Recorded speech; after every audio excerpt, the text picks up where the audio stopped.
Ты готов?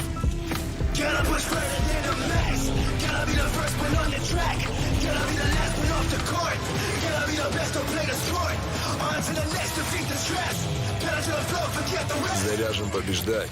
В паре матч. Играют они, побеждаешь ты.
right, welcome back, ladies and gentlemen, boys and girls. Here we go. As you can see, we got our next best out of one, Ad Phenom versus Uvajani Hope. The winner of this going on to the playoff stage. The loser, they'll play in a decider match, best out of 3, which will be later on in the week. So looking forward to some more good Dota here, as I'm Breaky CPK, joined by Elevated. This is the We Play Reshuffle Madness Tournament. So pretty quick start to this draft, as we already got 2 picks on the other side. As the opening Leshrac for Ad Phenom, Magnus Rubik for Hope, and then Gyrocopter coming out for Ad Phenom once again. So what do you make of the draft so far, Mr. Elevated? Well, the big thing for me is Magnus is in the, and Rubik is all with it, so there will be Empower on one side and no Empower on the other side, and that could be a big difference maker here. I mean, I was watching a bunch of these high-level pubs because, you know, it's recalibration and all pro stacks are basically playing together. Yeah. And there has been so much Magnus being played, and it really just seems to be this thing, like, nobody really wants to have to buy a Midas, so you just pick a Magnus, you run it as a core, run it as a support, and then you pick a hyper carry like a Void or a Juggernaut or something like that, and just give him the Empower, and he carries the game because he just farms faster than everybody else. Well, we'll see what that core ends up being for Uvajani Hope. Of course, Rubik, not necessarily one to be that, but they pick up a solid support option to go with it. Of course, a decent hero already against a Leshrac. Definitely one of those, anything he steals from a Leshrac, he wouldn't mind having. Especially the Split Earth and the cast time of it and everything. So, solid opening for sure from Hope. But again, the Gyrocopter second pick for Ad Phenom. This is a core that we're just seeing naked in a sense. Just a very active core and one that fits the meta. While Ad Phenom, showing last game especially in their previous matchup, they are not afraid to play fast and play almost too fast at times, a little too much, but we'll see if that pace continues here. But an Undying is going to bring some more team fight to the table for Uvajani Hope. Yeah, team fight also a good laning stage. The Gyrocopter is interesting also because it's become more of a mid as well recently, so it could be flex there. And I kind of like what Ad Phenom's doing here. They ban out the Jug, they ban out the Wraith King, 2 really good pairs with the Magnus, and then they pick Winter Wyvern, who is extremely good against Void and also good against Magnus for the counter initiation. So they're basically like, you can't have Jug, you can't have Wraith King, you can have Void, but we're going to pick a hero that's really, really good against you. So we'll see what Hope ends up picking to pair with this Magnus. Dazzle, obviously, not being the hero. But Dazzle is going to be mid, right? I mean, Undying Rubik are definitely the supports here. So I think so, yeah. It could be a Rubik mid. I mean, that's certainly not out of the question completely, but yeah, they pick up Dazzle. You would figure that's what they're shaping up to be, a mid hero here in this case. Yeah, seems like it. And Ad Phenom picks up the Slark in not the last pick here, so another Empower carry being taken away from the side of Hope. And so they're kind of just left with Void, to be honest. Which they can still ban. Yeah. That's what I'm wondering. I mean, they have 2 minutes to decide here, but Ad Phenom, do they even ban the Faceless Void? Because as you're getting at, I mean, all of a sudden, your options certainly get a bit more restricted. And obviously, there's other heroes that are still on the board that can benefit from Empower, but it's not your usual aggressive, active ones early on. Yeah, I mean, I almost kind of like leaving Void in the, because you already have this counter in the Winter Wyvern to the Chronosphere, and then if they do take the Void, then they have 2, almost 3 if you include Tombstone as like Undying pseudo ultimate, but they have like these big long cooldown R buttons. That's really the only time that they can take fights. Meanwhile, you've got a Gyro, a Lesh, and a Slark who's just running around beating crap out of you constantly. That's a fair point. Actually, very good point. That if you do go the Faceless Void here, not only do you have a Wyvern counter as you're getting at, but yeah, the longer cooldowns are going to be very heavy cooldown based for Uvajani Hope. So they do leave it there. They ban an Anti-Mage, which definitely could have been another option, of course.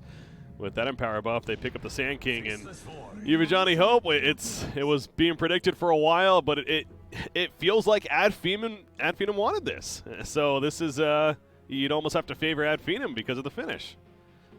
Yeah, I mean, I personally like their draft quite a bit. They've got the thing that we just saw. We got Thug again on Leshrac. I wonder if they'll run him. I assume they'll probably put him in the off lane with the Sand King this time. You know, very good kill lane.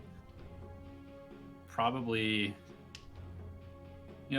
they have the potential to kill the Void, although with Undying backing him up, not nearly as easy. But still, I don't think that they'll run an aggro try this time. They have the Gyrocopter, who should be fine by himself against the Magnus. Well, another concern for me, too, with the Yvonne's Hope lineup is the lack of consistent lockdown. I mean, they have RP, they have Chronosphere Core, they have these big ultimates, but as we're talking about, those are very long cooldowns.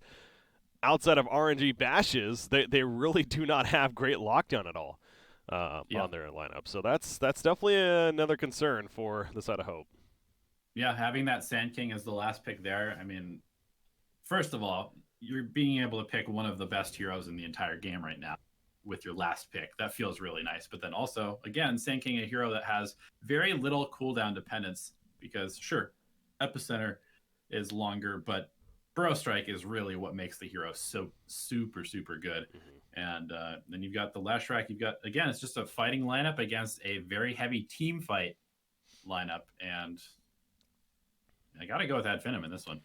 Yeah, we're talking a lot about the problems, but again, it does go back to now that's the Wombo combo to come out potentially from the Radiant if they happen to connect it, whether it's disabling Wyvern somehow or even catching him in that Chronosphere if he's out of position, then all of a sudden these fights can look pretty good for Yvonne Hope, certainly. But it is reliant on that kind of Olin strategy. It's that, and we hear casters talk about this all the time, is what lineup's just easier to play as a whole, and it feels like Ad Phoenix is just more consistent, just easier to play. You're not relying on that big all-in initiation, so there continues to be more and more reasons as to why you'd want to favor Ad Phoenix in this game. But certainly the predictions aren't everything. You definitely have to play it out, and obviously we know Yvonne Hope, even seeing them in the previous game against Priest Gaming. This is a solid squad here that looked pretty good. So from that perspective, I can certainly see it going either way. But yeah, the draft,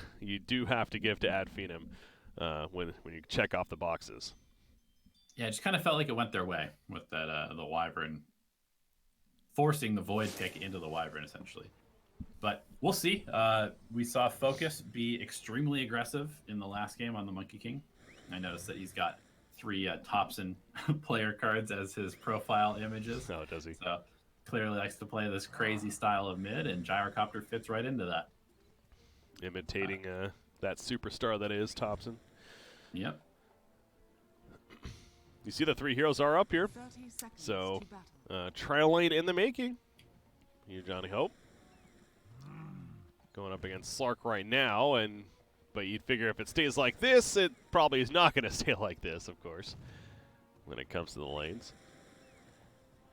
Yeah, this is a pretty common move these days where you take 3 to one side of the map, because now the safe lane tower is like the safe lane wave meets basically directly in front of the safe lane tower. So you almost don't even need a support for the first minute of the game because you can't really do anything, you just leech experience. So we're seeing a lot of like try lane to get the bounty, and then eventually the 5 will end up in the safe lane a little bit later on. I just love this. There's just something so wrong about this, but at the same time, it's just they're gonna do it. Yvonne Hope blocking the dire creep wave up in the safe lane, so it's gonna be just out of tower range. That almost felt like it helped them. They kind of messed it up. They needed to block it a little bit more. Yeah, because the intention was to have their creep wave go to the tower, right? So yeah, that was like perfect for the dire squad. They still get the aggro, though, and now the lane is pushing out, but still. All right, so already TP, Undying, makes his way to the bottom lane, and he's going to start right-clicking up on the Sand King. Of course, he's not afraid. He's got the Stout Shield, he's got the Decay, and now 20 stacks of Decays. He hits another double Decay there. Yeah, you do not want to mess with this Undying. Nope. Gonna give Void a couple free waves of experience and eat up a bunch of the mana and just time from the 2 Ad Venom heroes. So he does need to be careful about pulling this next creep wave by accident, and he will avoid that. So middle lane matchup, pretty interesting one. Not your everyday mid matchup. It's a Dazzle versus a Gyrocopter. in the middle there, and it's one of those, okay, that's a kill bottom lane, by the way. Maybe next time he does go down, Palantino's time walking forward and able to get off that last hit needed. So the harassment from Undying softening him up to the point to allow Faceless Void to get that kill, and that's a huge start for Johnny Hope once again. But yeah, I think maybe next time had about 300 total HP in his hero pool, his health pool at that point. So just a couple bashes from Void and he goes down. Decay, man, it is a stupid strong ability, especially in the laning phase. Arguably one of the strongest in the game for what it does. But yeah, back to the mid matchup. Dazzle versus Gyrocopter. I mean, right now Dazzle's 8-2, Gyro's 7-4, so it is fairly even. But could you see this swaying one way or the other?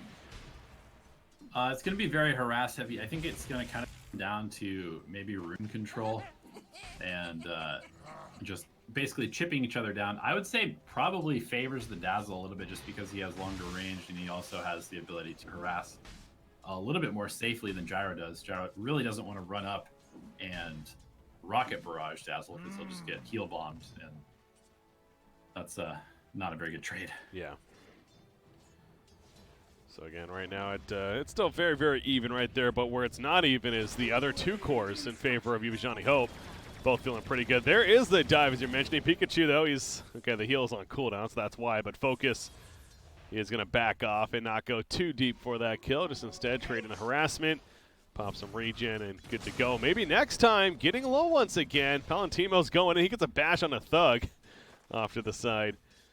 But yeah, to also reiterate too, this is another, just like the previous game for Adphenum, it's maybe next time on the Sand King and Thug on the Leshrac, and Thug is playing position 4 in this case. So I guess we're not really getting an answer still because it's the same situation as last game, but we do have that repeat at least.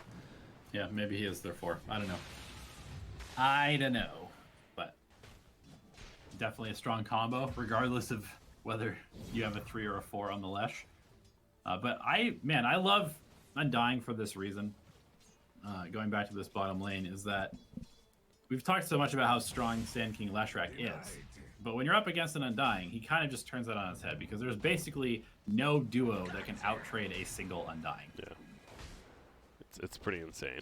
he just sacrifices himself right there to come back with full life, full mana. Madara's not going to have full life. Far from it. In fact, he's dead as Cheshire Cat takes the last hit to finish the job. So this start right now for Johnny Hope is excellent, and this kind of goes back to, I mean, yes, the draft was one thing for Adphenum, looking pretty good, but that's why, like I said, predictions from the draft only mean so much because you still have to play the game, and it's still really early, but hey, the laning phase is feeling very good right now for Johnny Hope as all 3 cores are winning their lanes at this point.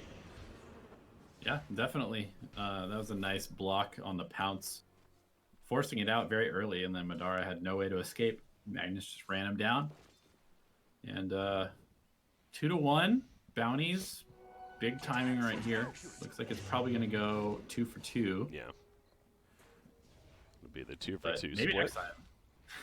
Man, this Undying is just bullying Adphenum out of this bottom lane. And what can you do? It's not like Wyvern can rotate and make a play. Like that's not going to happen. So you kind of you're in the spot of you just accept it. Yeah, you're gonna have to start rotating somewhere else maybe, but you don't really have the best setup outside of the Sand King for the Leshrac. Yeah. Well, that's a tombstone going down, so they're going to try to run at Undying, but again, this doesn't seem like it's necessarily the best of plays. He's going to rip himself to heal on up, and now Thug, he's trying to run away. The zombies making it a little more difficult. No bash procs, though, for Palantimos, and maybe next time we'll kill the tombstone in the meanwhile. Now, Black Archangel, did he go too far? I mean, it's Undying. Yeah. Of course he didn't. Only gets 1 decay, though, so he does need to be careful here. He's going to start running out of stacks eventually. Yeah, and he's dead. Yeah. Well, okay, he does overstep a little bit. Middle lane, Pikachu. Call down coming down. The flat cannon auto attacks. Pikachu does not have Shallow Grave, and he will be picked off by the Splinter Blast. Good rotation from Spartan. And all right, so there's a couple of kills for Adphenum, so maybe some answers as far as what they need to be doing. Definitely. And I mean, still, at the end of the day, they are very ult reliant, so it's going to be still up to Adphenum to dictate the pace for the most part, unless this Void just gets really out of control. See the odds right there. It does favor Ad Phenom going into it, but again, with the start, Ivajani Hope certainly liking their chances, and it is going to come down to really, it feels like, you know, the first big Chronosphere and what Faceless Void is able to do with it. And speaking of that too, obviously he has it in power, so there's no way he's going the battlefield, right? Is this like a Mask of Madness route, you think, for the Faceless Void, or? Yeah, what I've been seeing a lot of on Void is, like, I mean, we've seen a lot of Midas, to be honest. I don't think he'll go Midas because he has the Empower, so it could just be something like Maelstrom into BKB, Manta, something like that. Okay. Lowell gets picked off in the mid lane. To clarify that, by the way, in the first game, we were suggesting that was Lil, even. A little confusion on the name right there. But no, it is Big Num. He is on the roster, and he just happens to be tagged up as Lowell. So, just to make that clear. Lil is playing 4 in this tournament, but not on Ivajani Hope. Who is he playing for? He's on Windstrike, I believe. Yes, he is on Windstrike. Okay, that's right. Cool. No reshuffle, man. You don't really know until things get rolling here as far as where players are going to end up and what team. And obviously that could even continue to change throughout the season, as we've seen many of times. But it's the beginning of a new season here of Dota 2, and always an exciting time. Right now, exciting for Ivajani Hope, as again, looking back at them, Faceless Void, he is dominating the net worth chart. But we haven't talked a lot about Slark. And Slark is slowly making his way up there. He is top farm for Ad Phenom currently as Madara. Well, this bottom lane, by the way. This could be interesting. Chronosphere is online. Magnus is not there, so they don't really have a whole lot of follow-up for this Chronosphere. I would expect maybe dodge? Yeah, big Chronosphere does come out. They lose Undyne. There's a Wyvern with the save, though, on a focus for the time being with the Cold Embrace. And now Palantino's in trouble. He can't time walk in time. It's 1 second cooldown, and he will go down. Cheshire Cat got here late. He is level 6, but no RP. And so no presence there as far as landing a big ultimate to maybe change things up. And he's going to get caught by Sand King. He skewers forward through the trees, but Sand King happened to be in front, and that's a kill for Gyrocopter, making the Sand King, actually, as Gyros is there to finish him off. So, Ivajani Hope really tried to force that initiation, but Ad Phenom, they certainly were ready. Yeah, I don't know if they just didn't realize how many heroes were very optimistic sphere to throw out there. They don't have any damage to throw into the Chronosphere, and Dazzle, he's not really good at doing that either, so they kind of just need to sit back and farm and rely on these mid-game team fights, and now they don't have Chronosphere for like 2 minutes. Yeah.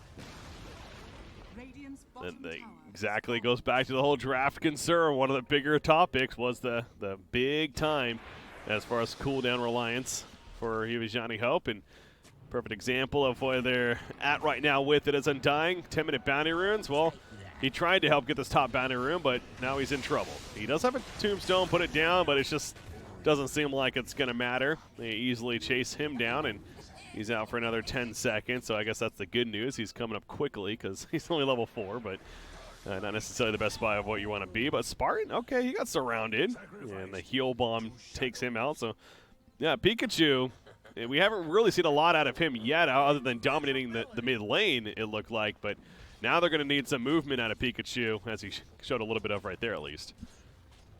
Yeah, he did take the mid tower, and obviously makes that rotation to the top lane. So they are getting some map pressure of their own. But again, I mean, Tombstone now on cooldown for 60 seconds, so Undying can't really fight. And Cheshire Cat going to get caught out. Yeah, he didn't want to fight, but they brought it to him, and there's the phase boots even delivered to Gyrocopter right after the kill. So great recovery for Focus. And it's kind of an opposite this time around. Last game on the Monkey King, he had a huge start as far as the landing phase went. Then it kind of tapered off a little bit. He seemed a little lost as where to go, and then eventually dominated. But this game, a very slow start in the landing phase. He lost it to Dazzle, but he's now moving around and picking up the farm quite a bit. And overall, that 1,000 net worth lead for Ad Phenom. But Dazzle is going the Necro build, as mentioned, and especially with that. In fact, I think it's being delivered out now. Level 1 of it, at least. You expect some more tower pressure from this Radiant squad. I guess. I don't really know if I like this, to be honest.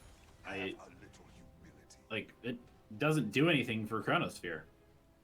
True. You're kind of all in on making this Void a hyper carry. Why not just go like Solar Crest and continue on that vein? Like he's gonna go. Maybe he'll just go the level 1 book to farm with it. I guess I'd be okay with that, just because he has the cooldown reduction. But it kind of feels like he doesn't synergize with their lineup at all. That is fair, yeah. When it comes to following up a big Chronosphere, he really isn't bringing a lot, is he? And that doesn't necessarily help there either. And you did point out, I mean, with the cooldown reduction, this is just naturally such a good item on this hero. But, yeah, to your point again, it just doesn't really fit the synergy of the lineup. And maybe you had to make some adjustments with said items if you're going to be playing in said lineup. But we'll wait and see if how and if it comes through for Pikachu and for you, Vishani Hope. Yeah, I mean, the one saving grace is that Void is, he can counter the Slurk, he can counter the Gyrocopter in the late game. As long as this Wyvern doesn't just go off and basically counter all of his Chronospheres, Void is technically the strongest hero in this game, and he has Empower on his side. So it really will just be all in on this Void, I think. Well, that's a Winter's Curse, by the way, on a Pikachu, and they're trying to set up the eventual kill. He has a Shallow Grave. He's holding it, though. And he will walk away as a Rip Heal even comes out from Undyne to make sure to stay alive right there. So a bit of a close call, but Dazzle does just walk it off. So Winter's Curse is on cooldown now. That's good news for Hope, and maybe it could be a bit of an opening. A Sark, oh, he finds Pikachu. He wants to finish him still, but there comes the Shallow Grave. And now Madara, did he go too deep for this? He has his early hand of Midas. That's not going to help him here. In fact, it's still off cooldown. That hurts. And if he dies here especially. Cuts the wrong tree. That is unfortunate. Shadow Dance, he's trying to get out of here. He has a pounce, he has a TP, but not enough mana. He just gets the mana for it. He's going to go for it, and they do not have a stun. Keeping an eye on him. Doesn't matter. And that right there goes back to the lack of consistent lockdown for this Radiant squad. It's not the greatest. Today I learned that you can heal bomb off of a courier. Yep. Interesting mechanic. Yeah, you saw him position it there and actually went for the heal bomb. Yeah, you can do a lot of fun things with that courier. There was a play made the Inkswell on the courier. Yeah, I saw that. Throw that on. Maybe next time. Okay, he's dead. There you go. Yep, so long cooldown, but they do get the kill. And in an earlier game, of course, we talk about that, how, yes, it's a long cooldown, but if it gets you a solo kill on a core especially, it's not too bad to do. Yeah, especially if they turn it into a tower, and, I mean, this Void happily farming away on the opposite side of the map. This is exactly what we're doing. Use those long cooldowns to actually get an objective, get yourself some map control, and buy some more time for your team to come online. Pikachu, he's dying, by the way. Okay, he's going to survive. Magnus is doing a bit of damage to him, but Spartan, another curse that doesn't really result in a kill, just trying to delay things. As the 15-minute bounty rune's coming out once again, and looks like either side is going to make it a 2-for-2. Faceless Void, we have the answer. The Palutima's going the earlier Diffusal, first item Diffusal for him. Okay, interesting. I mean, it's good against pretty much everybody on Ad Finum in terms of being able to keep Void on top of these fairly fast movement speed heroes. Maybe burn the Slurk out enough to be able to kill him after the Chronosphere if you can't kill him within it. Prevent that Shadow Dance from being used, yeah. With a pounce to get away. Diffusal Blade also being queued up for Madara as well. He committed to it with a Blades already in his inventory. Okay, yeah, he went the early Hannah Midas, the grittier route. Trying to keep on pace with this Empower Faceless Void, and speaking of that, they're going to find a free kill on Focus. Well, it's a smoke gank set up for it, and it took a little bit longer than almost it felt like it should, but they make it happen, and that's what you need out of Hope. But again, that's on cooldown now. RP should be coming off cooldown soon, I suppose, but they won't have Chronosphere for a while. Yeah, it's a good move, though, because they're going to be able to invade the triangle. This Gyrocopter, which is where he kind of wants to be living. But Creep Wave's not in the best spot, so they're going to have to back out and deal with the map pressure. Pikachu is going to go more of that utility route. Guardian Greaves well in the works. He's going to finish a mech there. Go with the Arcane Boost. So, yeah, we'll have a Guardian Greaves sooner than later. And again, just nice synergy with a hero like a Dazzle, with that cooldown reduction especially. Yeah, that makes more sense than trying to max out that Necrobook or anything like that. We've seen Spartan try and turn the Necro against him multiple times, so probably want to just keep that in mind. That's true. Yeah, that's another reason, as you could argue, was Necro really the strongest of pickups. But again, he is keeping it at level 1. Sand King in the area. We saw in the previous game, maybe next time, was found eventually hiding in the trees, but not this time around. And Spartan, he's going to chase with the Arctic Burn. Thugs nearby as well. There's a Veil debuff being applied. They want this kill and undying. Got to be careful diving that far for it, though. They do make it happen. Cold Embrace saving maybe next time. And here comes Focus with the flat cannon spread. Lol, he dead. Maybe? No, never mind. He's going to be saved. Now comes Cheshire Cat with the big RP. Lol, though, finally goes down to the Winter's Curse as Spartan gets credit for the kill. Out comes the Epicenter after the fact, so maybe next time still have plenty of firepower left, apparently. But he cannot finish off Pikachu. Valentimos, he shows up, and he's able to pick off Leshrac, though, and he gets a double kill just like that on his Sand King. Can he time walk in time? Yes, sirree. He hasn't used it yet. He's holding off until the last second. The Rimpio comes out. He wants to maybe use it offensively. No, he's using it to get away. Madara popping Shadow Dance. Getting pretty deep in here, but now with that on cooldown, he needs to get out. Palantimos, no Chronosphere, but for 5 more seconds. He has another time walk. Chase. He definitely wants to. Is he going to use it? Oh, he can't find anyone. Maybe the Wyvern. I don't know if you want a Chrono just for the Wyvern kill. He shouldn't need to, I suppose. No, he's got the Diffusal Blade. First hit bash helps. Okay, well, take a little bit longer thanks to the Cold Embrace, but there we go. We'll make it happen. And the chase is good for Palantimos there. He ends up with... he got 3 kills, I believe, because, yeah, he got the double kill initially. Yep. Magnus Void, very powerful combo. And, I mean, we saw a lot of interesting things there. We saw the Wyvern. Oh, my God. The save, the turn. Are they going to really do this? Yes, they are. Focus goes down, and they save the Rubik as well. What a clutch Chronosphere, and holding it off that whole time ends off paying off. Well played. Great plays by Johnny Hope over the last couple of minutes, and this is when they really could start pulling ahead. The Void is going off. He's top net worth. He's feeling very strong, almost done with his BKB as well. And at that point, becomes almost impossible to kill him. And he's going to be able to go right into something much more dangerous. Maybe Butterfly next, perhaps. Could be a Satanic as well. We've seen that a lot on Voids. He still has the Wyvern to ultimately deal with. Of course, as mentioned, the BKB is certainly going to help, but Wyvern is a concern for several reasons. So no matter how farmed you get, that will always be there for Ad Phenom, and they want to fight. 20 minutes in, they know Chronosphere's on cooldown. They do have an RP. No mana for it just yet, though. That flat cannon is spreading out the fight quite a bit. Cheshire Cat, he's getting low as he's taking some good damage from Slark, but Slark can't finish him off. Meanwhile, to the north side, we got an Epicenter going off, and Black Archangel, he'll be the only one to fall so far, but Gyrocopter and Sand King both go down. That was the cleave from the Empower. A triple kill for Palantimos as he takes out Thug as well. Let's make it a quad kill. No, Lowell will pick off Spartan right there, but still 4 for 1 favoring Uvijani Hope. And well, if we weren't too sure in the previous fights happening, now we're definitely pretty sure this is a strong Faceless Void. That's going to be very difficult to deal with for Ad Phenom. Yeah, the only saving grace is Madara is able to escape and move on to the bottom side of the map, but he's falling pretty far behind this Void, and a Slark that gets caught in a Chrono is a dead Slark unless Spartan can, find the range to save him. But at this point, I mean, does it even matter? Void jumps in, BKBs, Chronos, kills 3 people, and the fight's pretty much over. Yeah. That is the thing with Cold Embrace. It's great in theory, but remember the bash hits are magic damage, and especially in that Chronosphere. So even if they have the Cold Embrace up, those bashes come out, and they still take chunk of damage. And it still burns the mana, too, so you could end up not having any way to escape after the Chronosphere, even if you do get saved initially. Yeah, true.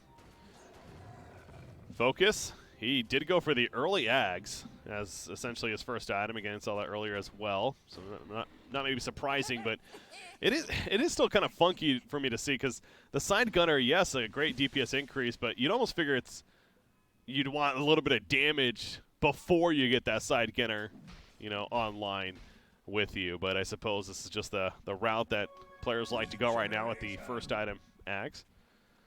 Yeah, we're seeing a lot of like the Maelstrom first and then the Ags, but I guess everybody's really kind of valuing stats right now because of how fight heavy the meta does seem to be. Sure. Gotta have that extra HP. TP coming in. We have a fight breaking out of here. Epicenter going off. There we go. Jump in. Palantimos. He's going to be caught initially, but the BKB. The RP canceled. So Cheshire Cat still has it. The BKB is going to wear off for Palantimos. So good kite from Adphenum as they force that out at least and get a bit of a reset. But to Johnny Hope's credit, they didn't use any big cooldowns either outside of that BKB activation. So they can reset, wait for that to come up again, and look to make another play. Yeah, definitely. And the game will kind of reset for now. Probably favors Adphenum a little bit because they do need this time to come online. That being said, the Void is continuing to pull further and further ahead. The Gyro really is having a hard time finding the farm he needs because Slark is clearing waves, Sand King is clearing waves, Leshrak's clearing waves, and this Gyro, we've talked about it. Like, is it really good without the IO? It seems to be popular, but yeah. I don't know if I'm sold yet. Like in TI9 we did see it plenty, and that was one of the really biggest things of TI9 to me that just stood out so much. Is these naked gyrocopters being so popular. And you're right. It's popular for a reason, and you get why it is liked because of the aggressive nature and stuff. But it feels like the tiny without an IO. Well, now I guess now it's not necessarily too crazy, but there are just some of these combos that it empowers them so much more that maybe you are better off getting another core that can do things themselves a little more effectively rather than going for something like that naked gyro. But that's what they have to work with, and right now he's fourth in net worth.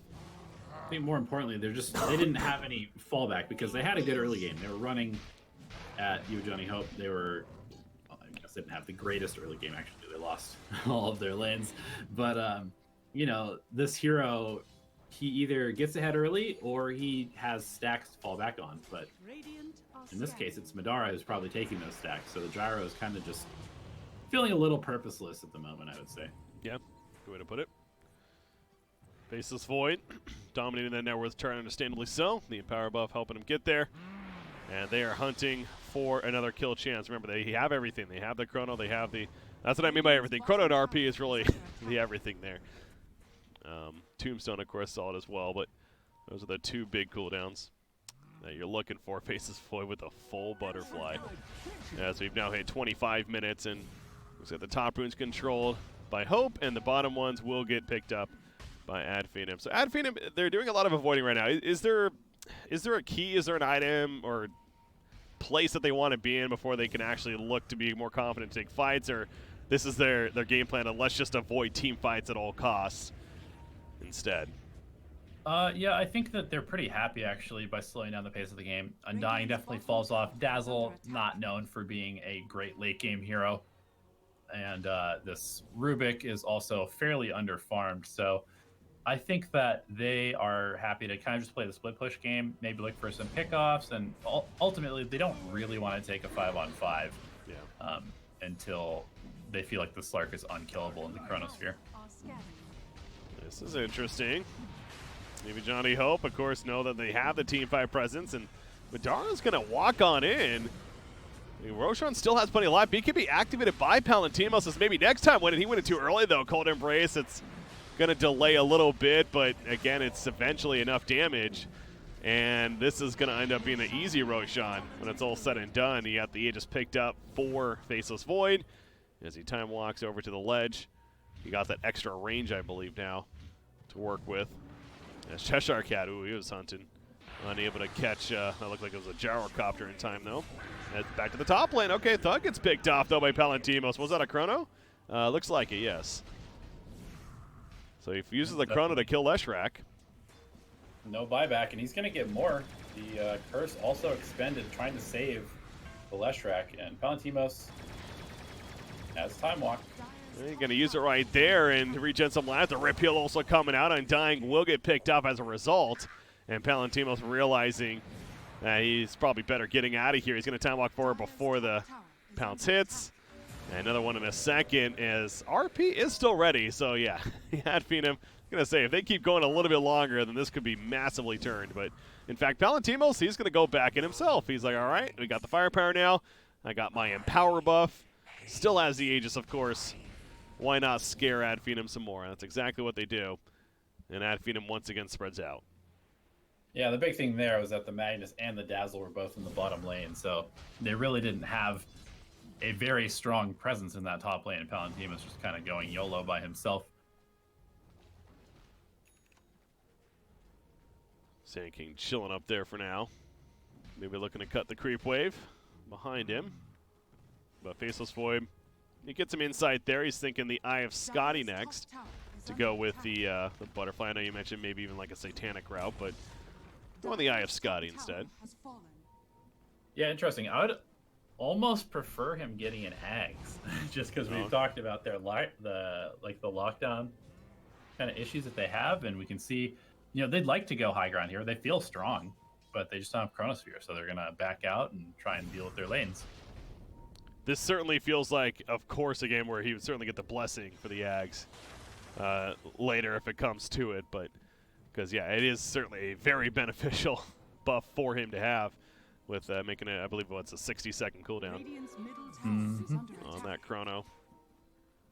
But nothing like of the sorts just yet, and as we're talking about, Eye of Scotty really committed to is more avoiding, though. I mean, Ad Phenom, again, their game plan is very clear. Just avoid as much as possible and try to keep up a little bit in pace. And you know what? Overall net worth, they really are. It's a slight 1,000 net worth lead for Ad Phenom. So maybe individually they don't have the strongest hero in the game, but as a team, they do have a good combination of farm. Yeah, they've got a lot of heroes that can farm. They have a gold talent on the Wyvern, whereas this Undying is just kind of like, well, I did my job for the first 10 minutes of the game, and now I'm just kind of here. Madara, he's going to push the mid lane, put some pressure on before walking away as bottom lane pushes in with Faceless Void leading the way at the tier 3 tower. So Ad Phenom has a decision to make right now. Are we going to see Chrono? Palantimos, nothing yet. Instead, going to pop the Dilation, and Spartan, Cold Embrace. He's going to die after the fact, though, so he has a buyback, and he uses it right away.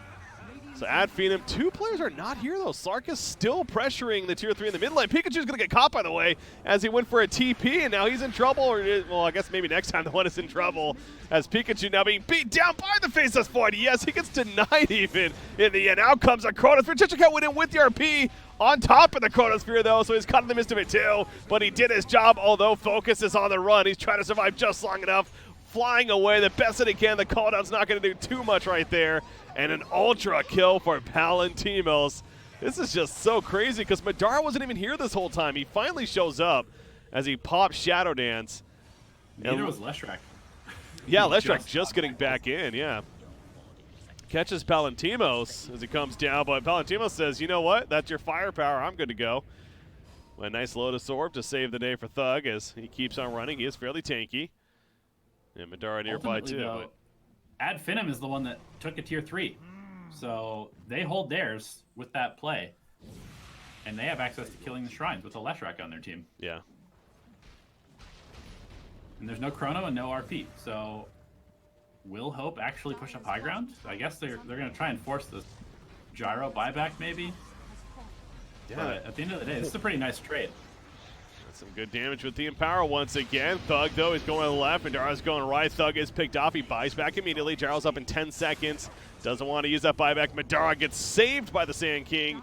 And now Palantimos did go too deep. Oh, the Aegis just got reclaimed. The Aegis just got reclaimed. PKB is trying to get out, but Palantino's in trouble. The PKB is not necessarily helping him right here. They do lose Dazzle, sacrificing himself. He's on a tieback now for 90 seconds, and Palantimos will eventually fall. He's out for 90. Rubik is dead for 75. The timing was perfect for Ad Phenom. Obviously a little too much umph there from Hope, but Ad Phenom does capitalize. Now what can they do after the fact? Wow, great hold by them. I mean, that whole time that all this chaos was going down in the Dire base, Madara was just hitting the mid tower, and so was Thug. They ended up taking the tier 3. They even did some damage to the racks, and then they show up much later after the Chrono and the RP were already used. Really well played by Ad Phenom. And there's no buyback on Dazzle or Rubik. Yeah, this is just Ad Phenom now pushing in, and what's going to stop them? They get the racks, and the idea of Madara sitting in the base earlier and essentially trading a tier 3 tower is clearly paying off big time, as they're even going to get the bottom melee racks at this rate, at the very least. Yeah, what can Hope do? 30 seconds for Faceless Void. He has a buyback now, but you buy back on Faceless before that happens, right? Yeah, he is going to buy back here. But I mean, do they have Chrono? I'm not. Yes. Not sure that they have it. He does. They he do? does. Okay. That green little blip up there. Still, 10k net worth lead, just like that. And this game was looking extremely difficult for Ad Phenom, and comes back to what we talked about during the draft. Hope has one window every 2 minutes where they can actually do something. Yeah, it is, and Ad Phenom, they're a lot more consistent. Obviously, Slark is one of the best at that. He just wants to keep fighting with the essence shifts constantly stacking up. So 11,000 net worth lead now for Ad Phenom. I feel like this is definitely going to come down to another Roshan, though, for sure. What would be the second Roshan to come. It goes back to Hope. As long as they have their cooldowns, they certainly should have the slight favorite for it, even though they're so behind in net worth. But still, that could be quite the clash to come between these two teams. Yeah, I don't think that they can kill Madara anymore. He's got a Scotty and a Butterfly. No evasion piercing in sight for this Void. And they have the Lotus Orb. They've got the Wyvern behind him. And Ad Phenom's going to do it again. They do not want a team fight, so they're just going to refuse to team fight. And they say, you want to run at our base with your awesome team fight? We're going to run at your base and play a game of chicken. Didn't work out so well last time for you. Sark wants to build a Basher next. He's got the Scotty, he's got the Butterfly, and Dazzle's now got by Thug. However, he's able to force staff away just in time before the splitter lands, but maybe next time, says you ain't getting away in the end. Lands the Burrow Strike, and Madara there to finish the job. And look who's up. It's Roshan. No buyback for Dazzle for a minute. It's going to be a free Roshan for Ad Phenom, and you can't have that if you're Hope. Like, that was your one situation, as I'm just talking about that. Okay, at least you can contest Roshan, but they lose Dazzle. They're not going to even try. Yeah, now what do? Are you going to Chrono this Slark who has an Aegis? I don't think so. And how do you defend? Oh, Slark has cheese. Okay, yeah, I mean, what do? Do you Chrono the Slark who you can't kill, or do you Chrono the Gyrocopter who you also kill, because he has Aegis now? Yeah, well, you kill him, but he's like, all right, we're good. let's fight now. Yeah, it's definitely not an easy spot to be in for Yevgeny Hope, but they got to try something, right? I mean, 20 seconds for Dazzle. Can't just give up Mega Creeps here, so they are going to fight somewhat. Palantimos destroying that ward. Happen to spot it. Backline, maybe. Yeah, I try to get that Wyvern spit, but Wyvern has a blink as well. So, okay, Cheshire Cat. Skewer forward, trying to bait something out. But yeah, focus. If you could catch the Sand King and the Wyvern, maybe, that is like the only way I could see them winning this fight. Maybe that's the target, but unable to find an opportunity there. But they hold. They lose a tier 3 tower, of course, but now here goes the Shrine. As Ad Phenom just taking objectives where they can. Going to keep them constricted in the base, though.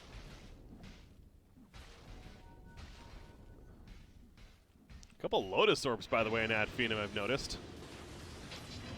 See Madara getting that there, so nice protection for their teammates. Yeah, I mean, this is one of the reasons why I really like watching this Greek squad, and really love watching them, you know, like the 3 years ago now. is that they play so well together when it comes down to like these clutch moments, these team fights. They're really on the same page, and it's shown off here in this game. They made this really nice call, and they're on the verge of winning here and moving on to the playoffs. Right, this is for the playoff spot. Yep, winner of this goes to the, I guess it's not technically the quarterfinal section of it. It's the first round, the top 12 section of what would be the playoffs there. So that's what they're playing for. And, of course, in the playoffs, that's where you start to get a best out of threes. The loser will be in a decider match, which is a best out of three as well. But, yeah, getting take care of business now, certainly what you want to be doing. And Ad Phenom on the verge of doing so unless a big wombo combo can come from Uvijani Hope. As they do get dazzled at level 20. The Poison Touch DPS, it's one of those like, okay. Right. Helps, kind of, I guess. Not the sexiest. Yeah, I'm a little surprised that they're not just forcing the issue with this Aegis. I mean, I understand, obviously, the Wombo comp is a big deal, but at the same time, you want to use this Aegis, you got it for this very reason. Oh, that's a tombstone used by Undying right there. That's just going to be easily killed off by Ad Phenom. Madara, did he go too deep? Chronosphere going to be activated for this, but there's the curse coming out. Spartan was ready for it as expected. Madara is getting slow still, but he's able to pop the cheese and pounce on now. And now here's a possible turn coming out from Ad Phenom. Focus gets caught by Cheshire Cat with the RP, so they may lose focus. He has an Aegis still. Never mind, they're not even going to lose him.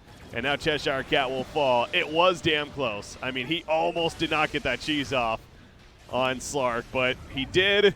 Buyback happening from Undying, but clearly this is the Dire team fighting strong. Now Madara, though, he is getting low once again. He doesn't have cheese. He gets bashed, and he is dead. All right, so enough of a hold for Uvijani Hope, apparently. Slark has a buyback, but this is going to stop the push for Mega Creeps, at least. And now the chase is on. Can they catch focus? Maybe get a bash proc. Maybe next time is nearby. He's going to put a stun on the back lines. Focus does get caught, though, by Rubik with his own Burrow Strike, and there you go. Palantimos will finish the job and take out Jaro. So it's a hold. I mean, they're still favorite for Ad Phenom for sure, but it is a hold from Uvijani Hope. Yeah, it is, definitely. And, I mean, Ad Phenom, they don't have the best burst, so it is kind of hard for them to avoid eating these big ultimates. And really good staggering there by Hope. They were able to get the Chronosphere after... What was it? It was they got Madara low, forced out the Cold Embrace, and then chronoed on top of that. And he was awfully close to not getting that cheese off. That would have been worse if he had.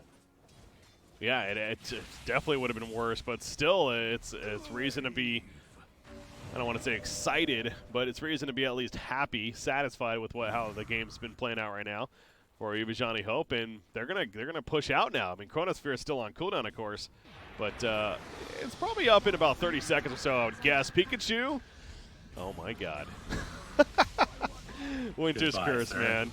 It's so good. Spartan, he is now going to tank with this Cold Embrace. Oh, that's fine. No dazzle for 80 seconds. Who cares? Yeah. You're just Even fine. Has buyback. Uh-oh, Leshrac. He's TPing. He does have Chrono now, by the way. And Thug, okay, well, this is what you don't want to be doing. Just kind of throwing yourselves at them.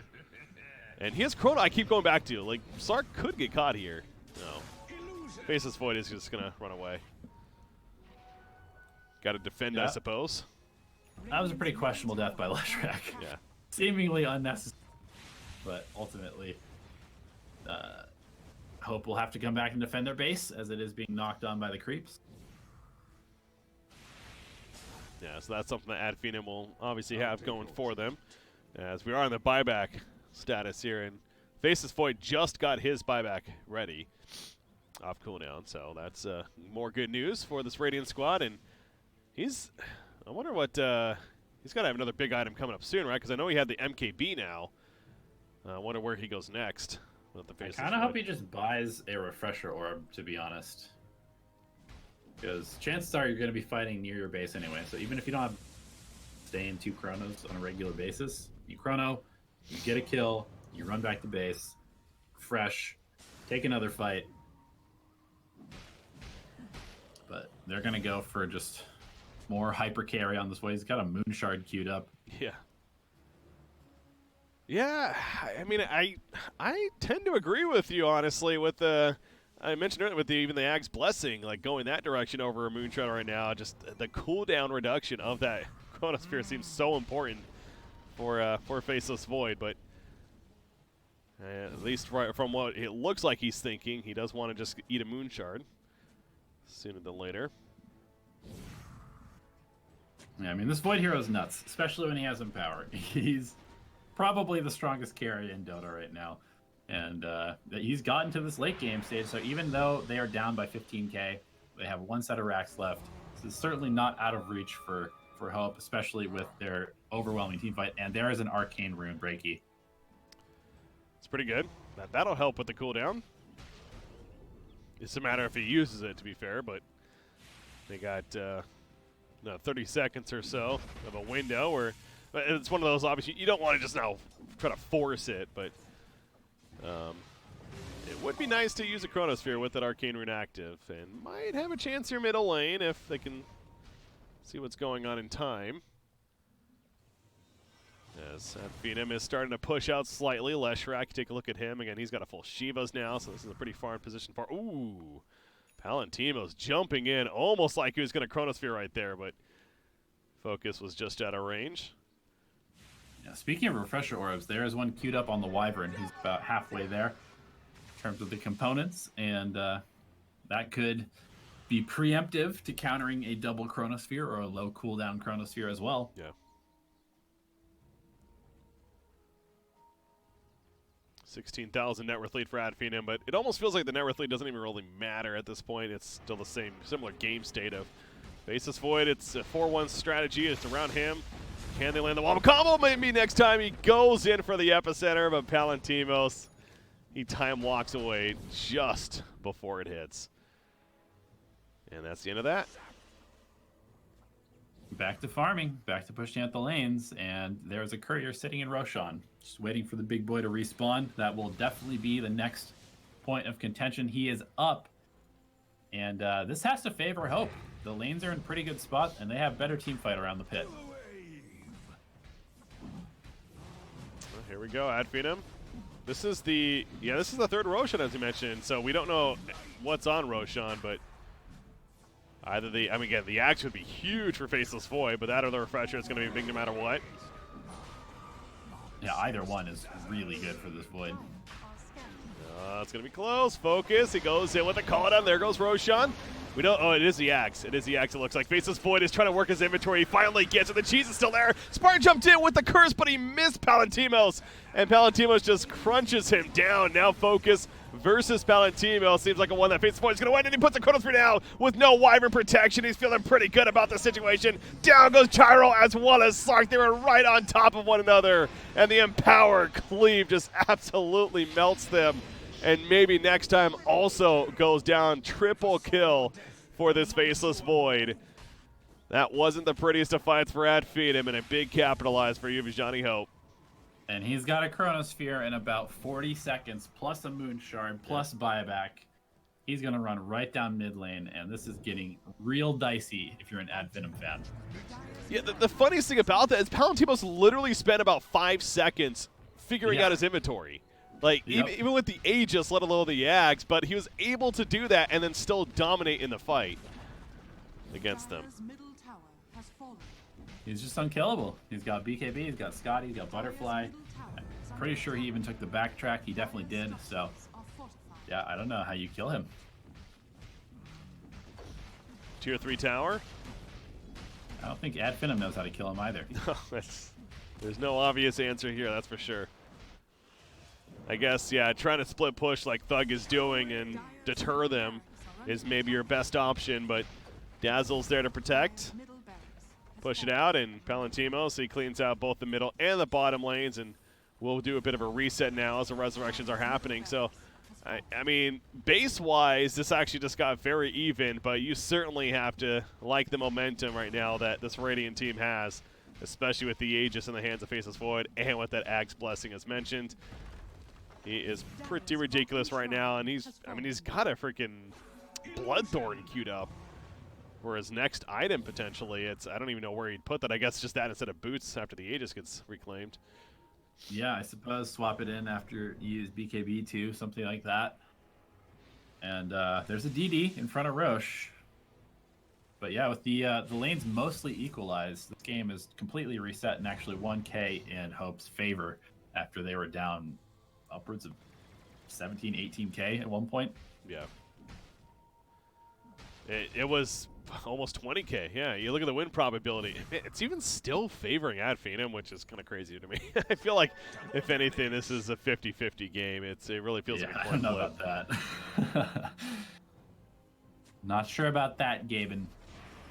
Faceless Void, he's looking for another chance. He's trying to find Spartan, but Arctic Burn to fly away. So he'll be good. And I guess we don't know 100%. Did Faceless Void get the huge I don't think he got the huge Chronosphere because it didn't look like it was that big. So he must have got the backtrack. He has backtrack, so he's just going full in on being unkillable.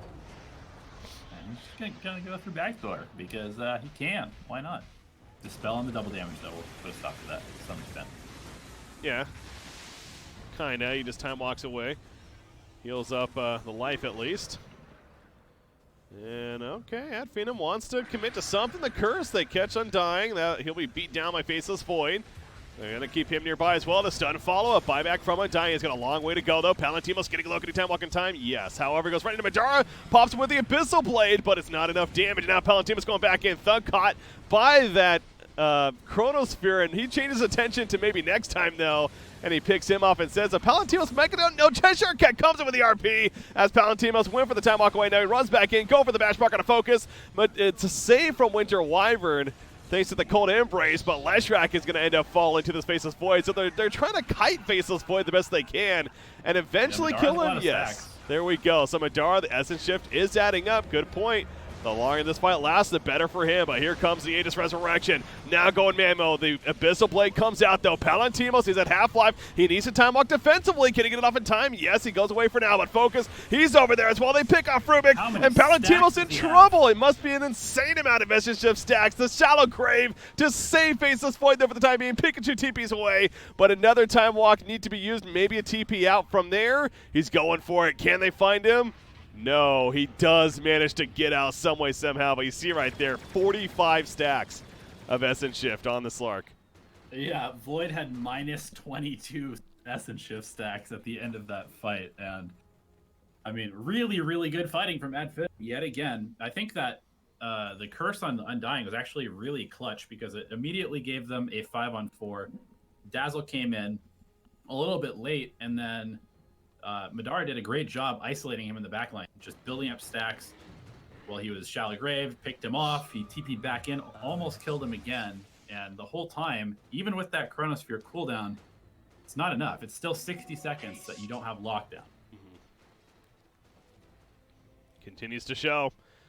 And so back now to Adphenum, and the draft overall did certainly like, and like I said, I think the predictions, obviously now it seems like that maybe Gaben was right after all, but still go by. This continues to be a coin flip of a game. If he can land that big Chronosphere, then it could be GG in favor of Hope. But I mentioned right there, he only got the one. The good job of kiting from Adphenum, kind of playing around the Faceless Void and making that fight last a long time, which is certainly to their benefit, as now this Slark is pretty damn farm himself. I'll have to check his inventory here in a second.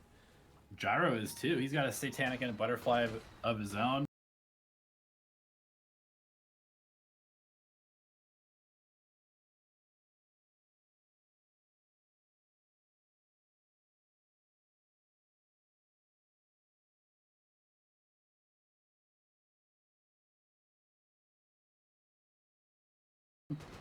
And I don't know, it might get to that point where there just isn't enough damage, even in spite of this Void being so fat that they just don't have enough damage to kill Adphenum during the lockdown that they have. Okay, a couple of big pickups. All the refresh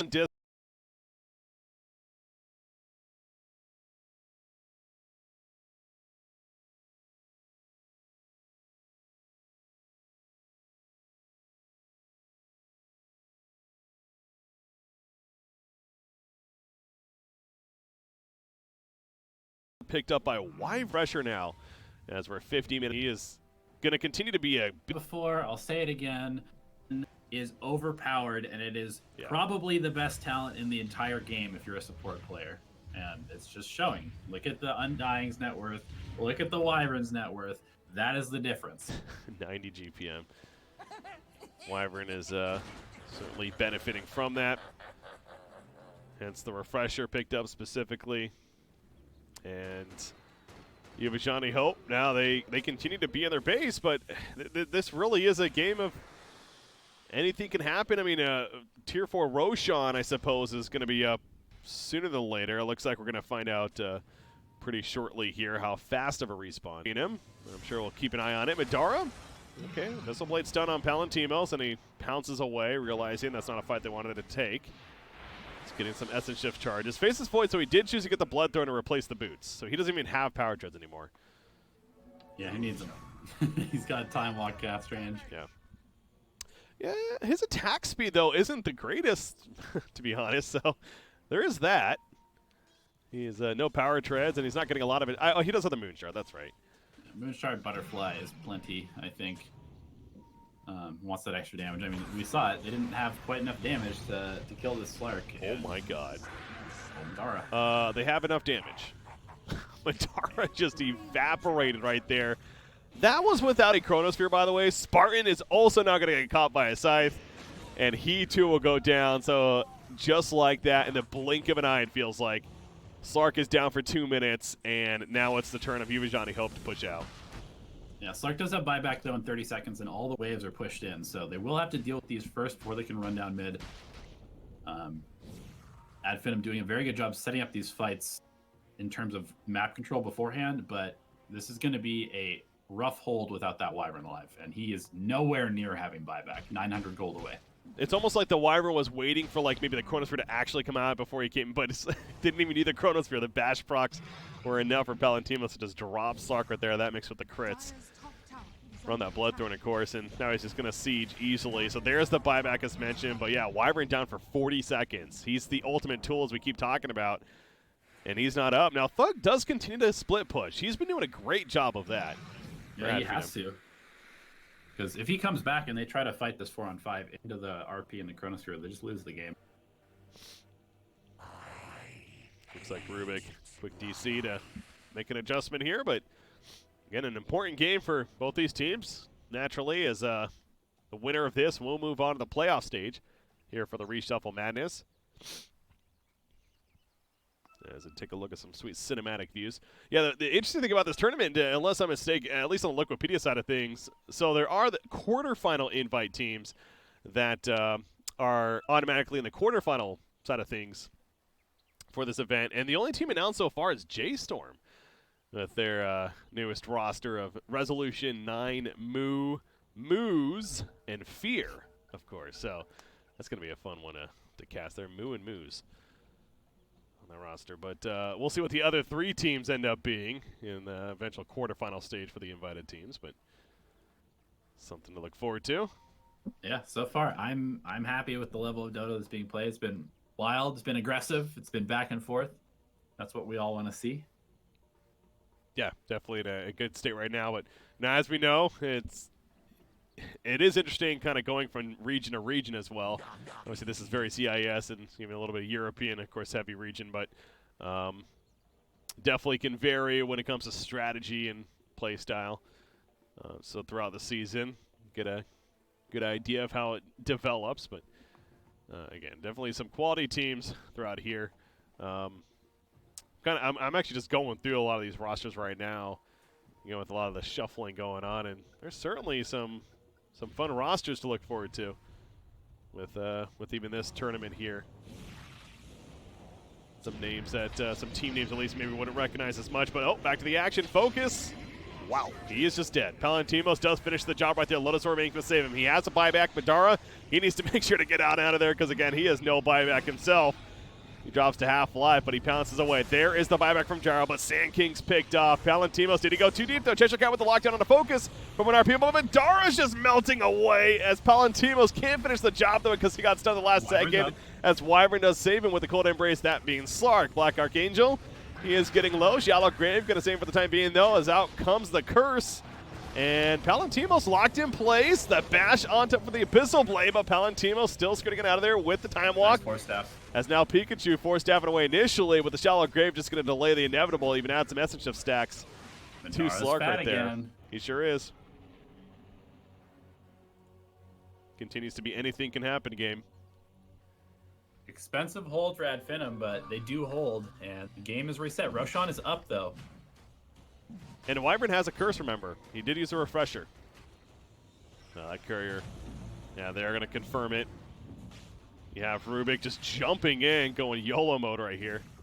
Palantimos, he lands it. He lands it. Kono's on both Madara and Focus. Out comes a save. There's the curse trying to save him in the end. Focus, he's so low in life, but it is going to be enough. Yule's even on top of that. And now Palantimos, he's in trouble. Maybe a bash block. Cheshire Cat skewers on through. And the time walk gets away for Faceless Void. There's an Abyssal Blade locked in on Cheshire Cat, though. Madara's got to be an absolute beast right now, by the way. The Essence Shift stacks just continue to add. There is the buyback from Cheshire Cat. But Roshan, Tier 4, will stay alive for now. They're just going to wait this. It is turning out to be pretty crazy, isn't it? They're just kind of chilling at Roshan. Bash proc. Happy to sit there with... Oh, yeah. With them. Yeah, don't force it too much, though. Using the courier to just get enough vision. Oh, there we go. The courier's dead. So never mind. Madara eventually takes it out.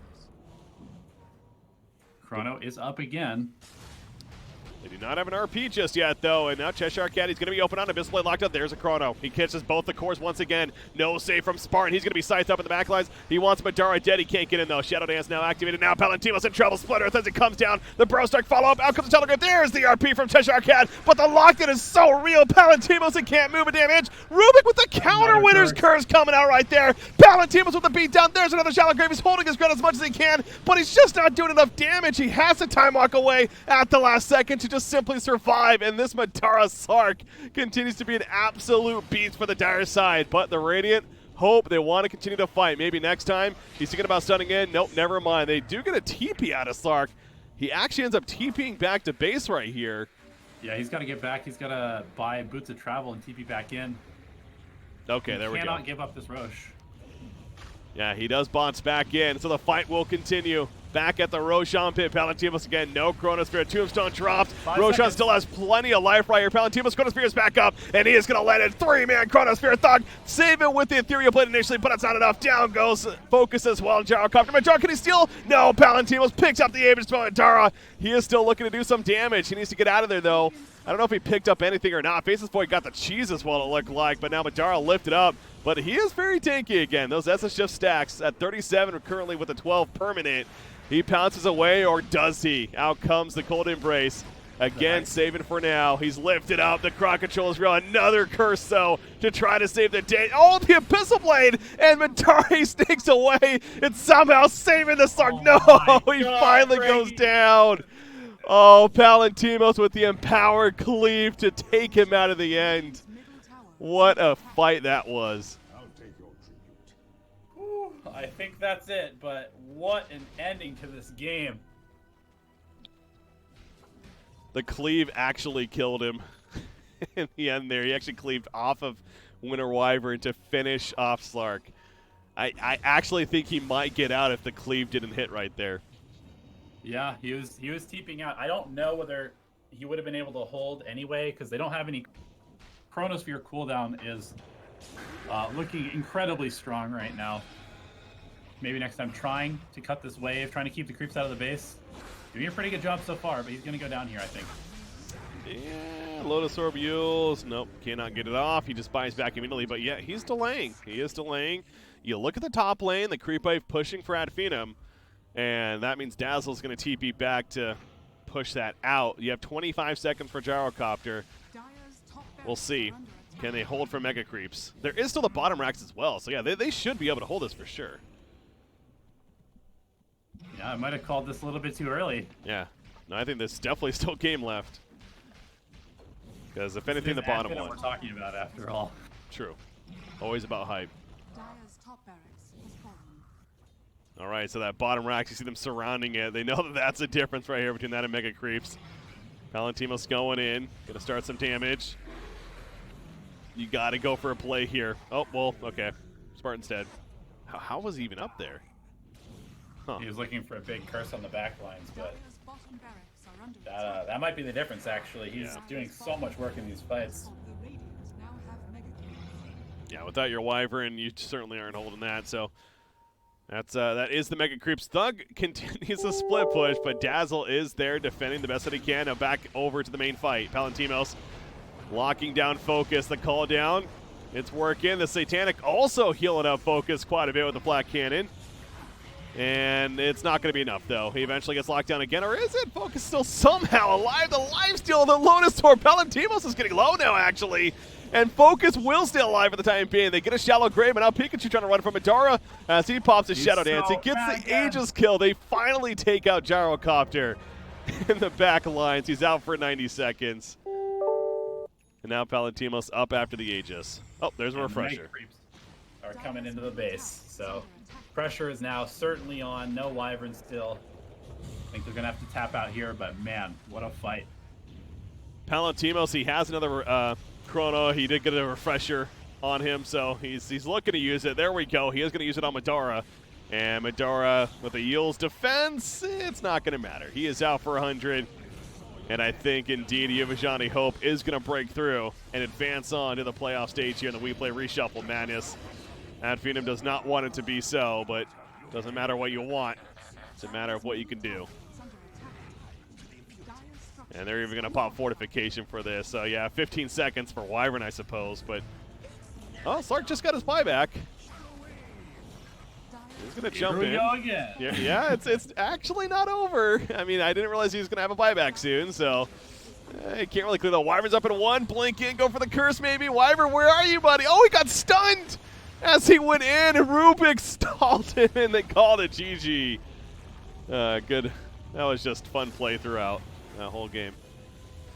Some big plays on both sides, but Yuvajani Hope, they are victorious. The Faceless Void carry does come through in the end. That was fun. I want more. That's good, because we got more. We got more that's going to be happening here for today. So that was the Group A action that we had for you guys. Of course, finishing off with the winner side, there is still the loser side as well as the decider, but that'll be later on in the week. Yuvajani Hope advancing onto the playoffs. Adphenum will have to play in a decider match now. But we got our Group B action is going to be set up. And as you see on the schedule there, the first match to kick it off will be Red Code versus Positive Guys that we'll be having. But one quick glimpse at the scoreboard. Once again, you see Palantimos 27-2-11. That is crazy. 27 hero kills in this game. I mean, it truly was a 4-1 strategy. And you know, we said in the draft, and I still think the logic stands, but it's almost like that's what Adphenum wanted, was the Faceless Void pick. And you know what? They got it. They got what they wanted, and Yuvajani Hope, they made it work in the end. Yeah, I mean, they almost pulled that off. The Wyvern definitely showed up as a very strong counter to the Void, but ultimately, Magnus and Power plus Chronosphere cooldown, a little bit too much. All right, so that does set up our next set of matches once again. So we're going to be going over to Group B. As mentioned, we have Red Code versus Positive Guys. Red Code, one of the open qualifier teams. Positive Guys, a squad of ILTW, Gostic, Immersion, and Misha, as well as Ergon in their fifth player. So definitely some recognizable names there. Should be another good one coming at you. We got 3 more best of ones, starting off with this one coming up next. Of Red Code versus Positive Guys. I'm Breaky CPK, joined by Elevated. Stay tuned, guys. We Play Reshuffle Madness will continue coming up next.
Enchantress. Imba spirit.